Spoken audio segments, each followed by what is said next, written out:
Não tenha medo do novo, é o convite que eu faço a você. Mas esse convite eu faço baseado numa experiência que eu vivi. Uma vez conversando com uma pessoa, essa mesma pessoa disse que orava pelo seu cônjuge. E aí eu disse para ela o seguinte: você está realmente preparada para o que Deus pode fazer na vida do teu cônjuge? Ela falou: claro, é porque eu tenho orado, tenho buscado, tenho isso, tenho aquilo. E sim, essa é a atitude nossa, né? Mas a pergunta que eu fiz em seguida é: você realmente está preparada para a transformação que Deus pode fazer? Ela disse: sim, eu tenho orado por isso. Mas aí eu trouxe esclarecimento, porque uma vez se Deus transformar, essa pessoa que você tem orado vai se transformar em alguém que você ainda não conhece. E aí ela parou para pensar e refletiu e viu que ela não tinha se preparado para aquilo que eu estava trazendo para ela. Porque muitas vezes nós achamos que transformar é mudar. E não tem nada a ver. A analogia que eu gosto de fazer bastante sobre transformar e mudar, para trazer a diferença, mudar é o seguinte: se você hoje tem o cabelo preto, se você pintar esse cabelo de loiro, por exemplo, ele vai trazer uma aparência diferente, mas logo em seguida o que vai acontecer? A tintura loira vai sair, ou seja, ela vai se perder ao longo do tempo e o teu cabelo vai voltar a ser preto. Enfim, é impossível ele fazer um processo reverso nisso. Ele vai voltar a ser o que era antes. Mas a transformação, eu faço a analogia dos nossos cabelos, quando uma vez pretos,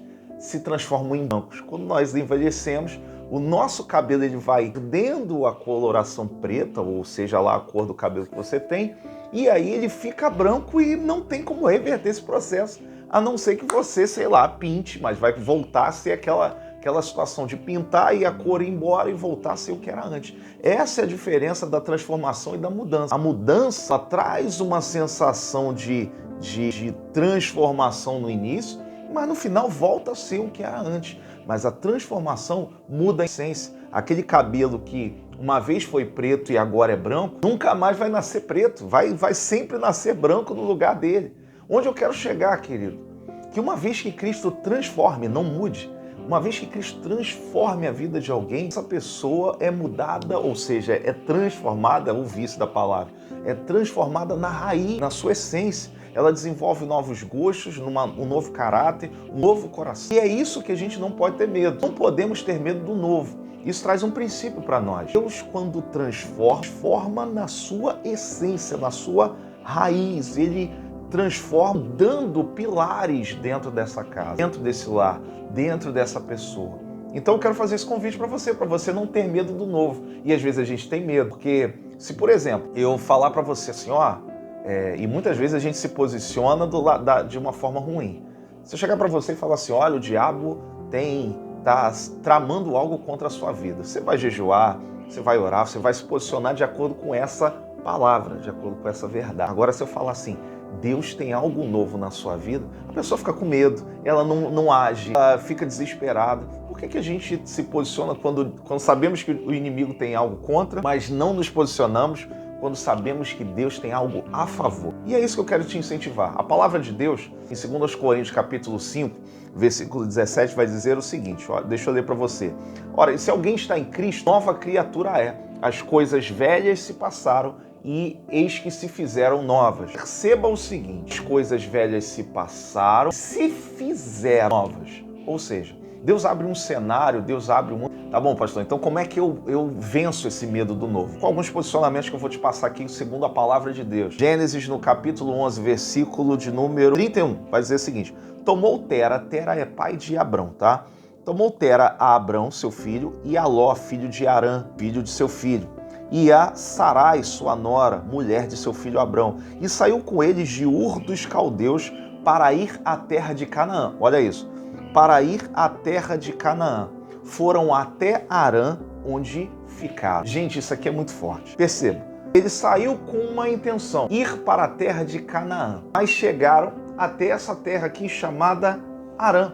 Foram até Arã e ficaram em Arã. Nós muitas vezes temos uma palavra que libera um destino pra gente, um norte pra gente. Mas aí a gente fica no meio do caminho. A gente começa a desfrutar de um pouquinho de alívio, de bem-estar e paramos ali, estacionamos ali e falamos, bem, aqui tá bom, é melhor não mexer mais. Quando na verdade existe uma continuidade, um projeto de continuidade. Era pai de Abrão, tinha essa palavra, tinha um destino, a terra de Canaã. Só que chegando em Arã, eles ali ficaram.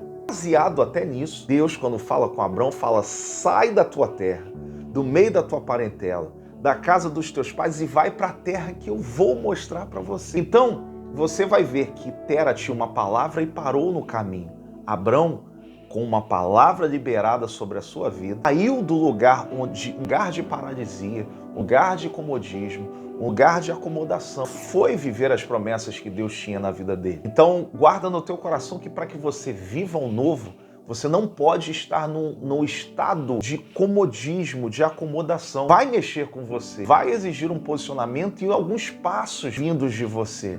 Então, o eis que as coisas se fizeram novas, lá de 2 Coríntios, também estão relacionados aos posicionamentos que você vai tomar. E não simplesmente eu esperar aqui, sentado, e falar assim: bem, Deus vai transformar minha vida. Ok, o que você está fazendo para que isso seja proporcionado? Então, Tera tinha um direcionamento e parou na metade. Abrão levantou-se com uma palavra e foi viver as promessas que Deus tinha na vida dele. Então, primeiro, não viva acomodado, não tenha medo do novo. O medo causa estranheza, causa algumas incertezas, eu sei porque somos humanos. Mas viva aquilo que Deus tem para a sua vida. Esse é o primeiro posicionamento. O segundo posicionamento, e que Deus também fala muito ao meu coração, é Isaías capítulo 43, versículo 18 e 19. Ele vai dizer assim: eis que faço coisa nova. Será que você não percebe? Opa! Então, muitas vezes, pelo nosso estado de acomodação, estamos paralisados e não estamos percebendo que Deus está abrindo um caminho para que a gente viva coisas diferentes. Ele está dizendo: eis que faço coisa nova, será que não percebeis? E ele vai dizer: eis que porei caminhos no deserto e rios no ermo. Muitas vezes nós decoramos errado esse texto e achamos que Deus vai colocar rios no deserto e caminhos no ermo. Aí a pergunta que fica é: por que Deus coloca... Bem, o deserto causa aquela sensação de causticante, ou seja, de calor, de desespero. E por que Deus não coloca um rio no deserto para trazer um alívio? Porque não é isso que Deus quer fazer na tua vida. Deus, ele quer te dar um destino, Deus quer proporcionar para você uma caminhada, uma jornada, e não simplesmente que você pare e fique bebendo água no deserto. Se o Senhor coloca rios no teu deserto, você não sai desse deserto, porque você vai se acomodar com esse rio. E o texto está dizendo: eu faço coisa nova, mas provendo caminho no deserto. Ou seja, Deus quer te tirar desse estado. Deus quer fazer, sim, rios no ermo. Então, o que Deus está querendo mostrar para nós? Ele está dizendo: eu faço coisa nova, será que você não está percebendo? E aí a gente está falando assim, ó, sentado no sofá vendo Netflix. Deus, a minha vida é a mesma coisa. Deus, minha vida não muda. E tal, e a gente acha que é só fruto de oração. A oração é o nosso alinhamento com Deus para dar um direcionamento. Mas uma vez tendo um direcionamento, isso vai exigir de você um posicionamento. Direcionamento sem posicionamento não muda. Não traz mudança ou transformações para a nossa vida. Então, primeiro, não se acomode. E segundo, perceba, Deus está fazendo, Deus está movendo. Aí a gente acha que o trabalho de Deus, esperar em Deus, melhor dizendo, esperar em Deus é cruzar os braços e esperar e deixar que Ele faça tudo. E não é isso. Tem uma parte que cabe a você e uma parte que cabe ao Senhor. O salmista vai dizer o seguinte: se o Senhor não edificar a casa, em vão trabalham as que... A palavra de Deus vai dizer o seguinte, inclusive: se o Senhor não edificar a casa, em vão trabalham aqueles que a edificam. O que significa? O Senhor edifica, o Senhor trabalha, o Senhor move, mas ele está falando: em vão trabalham os que a edificam. Se o Senhor não fizer, o meu trabalho é em vão. Mas não é porque o Senhor faz que eu vou ficar de braços cruzados sem fazer nada. O texto não diz: se o Senhor não edificar, ou seja, o Senhor vai edificar a casa no teu lugar. Ele está dizendo que o meu trabalho, Deus, é justificado quando Ele opera na mesma direção que eu estou trabalhando. Ou seja, quando eu faço segundo a vontade de Deus, Deus me capacita e abençoa o trabalho que eu faço. Então não é simplesmente esperar de braço cruzado. Esperar não é aguardar. Esperar é fazer segundo a vontade de Deus. Então não se acomode, é o primeiro. Segundo, perceba, olha para o lado, comece a observar as coisas que Deus tem feito. O caminho está aberto, mas um caminho sem você entrar nessa estrada, basicamente é um caminho e não muda. Ter o caminho não faz com que a sua vida seja transformada. Entrar no caminho, sim. Jesus vai dizer: eu sou o caminho, a verdade e a vida. E ninguém vem, ou seja, ninguém vem ao Pai se não for por mim. Então entre nesse caminho hoje. E para terminar, E para terminar, Deus quer capacitar você para que você viva coisas absolutamente novas, o sobrenatural na sua vida. Mas, para isso, você vai precisar entender o que diz em Lucas capítulo 5, versículo 36, 37. Ele vai dizer que não se põe remendos novos em roupas velhas. Mas, da mesma forma, ele fala que não se coloca vinho novo em odres velhos. O odre era um recipiente. Isso significa que, bem, eu com certeza eu posso afirmar que você já ouviu essa analogia, que se você colocar o vinho ele novo, ele vai fermentar e essa fermentação pode romper um odre que não é flexível o suficiente. O odre era uma espécie de um cantil, de uma garrafa, mas feita de couro de animal. Esse couro, ele uma vez dilatado pelo vinho, o vinho antigo, ele perde a sua flexibilidade. Pegando essa analogia do vinho, você vai observar que esse odre é uma espécie de um cantil feito de couro de animal. Nós vamos perceber que se você colocar o vinho novo, ele, pelo estado de fermentação desse vinho novo, esse odre vai dilatar até o seu estado máximo, ele vai aumentar a sua capacidade de volume. E Deus faz isso na nossa vida. Só que muitas vezes a gente não para pensar como esse odre é preparado para um vinho novo.